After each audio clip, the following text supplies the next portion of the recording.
ذبح کے وقت کی کچھ احتیاطیں عرض کرتا ہوں۔ پہلے قربانی کی دعا سن لیجئے۔ قربانی کے جانور ذبح کرنے سے پہلے یہ دعا پڑھی جائے، انی وجہت وجہی للذی فطر السماوات والارض حنیفا وما انا من المشرکین، ان صلاتی ونسکی ومحیای ومماتی للہ رب العالمین لا شریک لہ وبذالک امرت وانا من المسلمین۔ اور جانور کی گردن کے قریب پہلو پر اپنا سیدھا پاؤں رکھ کر اب کہیں اللہم لک ومنک بسم اللہ اللہ اکبر، یہ پڑھ کر تیز چھری سے جلدی جلدی ذبح کر دیجیے۔ قربانی اپنی طرف سے ہو تو ذبح کے بعد یہ دعا پڑھی جائے، اللہم تقبل منی کما تقبلت من خلیلک ابراہیم علیہ الصلاۃ والسلام وحبیبک محمد صلی اللہ علیہ وآلہ وسلم۔ اور اگر دوسرے کی طرف سے قربانی کریں تو منی کے بجائے من کہہ کر اس کا نام لیجیے۔ قربانی کا وقت ہے 10ویں ذوالحجہ کے طلوع صبح صادق سے 12ویں کے غروب آفتاب تک، یعنی 3 دن 2 راتیں۔ ان دنوں کو کہتے ہیں ایام نحر، یعنی قربانی کے دن۔ سب سے افضل ہے پہلا دن 10ویں تاریخ، پھر 11ویں اور پھر پچھلا دن یعنی 12ویں، سب میں کم درجہ ہے۔ تکبیر کسے کہتے ہیں؟ مستحب یہ ہے کہ ذبح کے وقت کہیں بسم اللہ اللہ اکبر۔ جب 2 افراد چھری پکڑ کر ذبح کرتے ہیں، اس تعلق سے بڑی اہم بات عرض کرتا ہوں۔ دوسرے سے ذبح کروایا، خود اپنا ہاتھ بھی چھری پر رکھ دیا، دونوں مل کر ذبح کر رہے ہیں، یاد رکھیے دونوں پر بسم اللہ کہنا واجب ہے۔ ایک نے بھی جان بوجھ کر چھوڑ دی یا یہ خیال کر کے چھوڑ دی، دوسرے نے کہہ لی، مجھے کہنے کی کیا ضرورت؟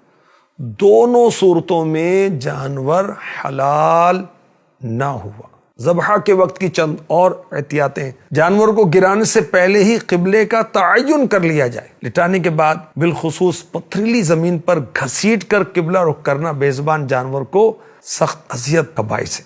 ذبح کرنے میں اتنا نہ کاٹیں کہ چھری گردن کے مورے یعنی ہڈی تک پہنچ جائے، کہ یہ بے وجہ کی تکلیف ہے۔ پھر جب تک جانور مکمل طور پر ٹھنڈا نہ ہو جائے، نہ اس کے پاؤں کاٹیں نہ کھال اتارے۔ ذبح کر لینے کے بعد جب تک روح نہ نکل جائے، چھری کٹے ہوئے گلے پر ٹچ نہ کریں، مس نہ کریں، نہ ہاتھ لگائیں۔ بعض گوشت فروش جلدی ٹھنڈا کرنے کے لیے ذبح کے بعد تڑپتے جانور کی گردن کی زندہ کھال ادھیڑ کر چھری گھونپ پر دل کی رگیں کاٹتے ہیں۔ اللہ اللہ۔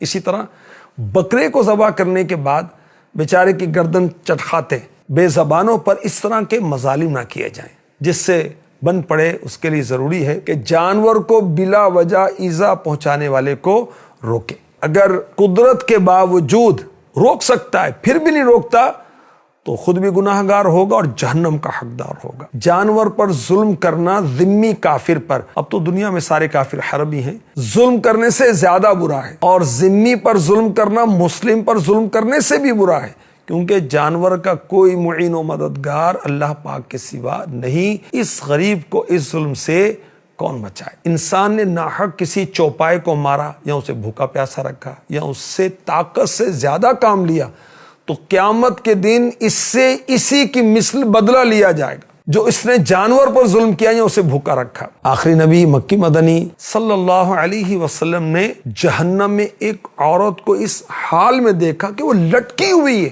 اور ایک بلی اس کے چہرے اور سینے کو نوچ رہی اور اسے ویسے ہی عذاب دے رہی ہے جیسے اس عورت نے دنیا میں اس کو قید رکھا، بھوکا رکھ کر اسے تکلیف دی تھی۔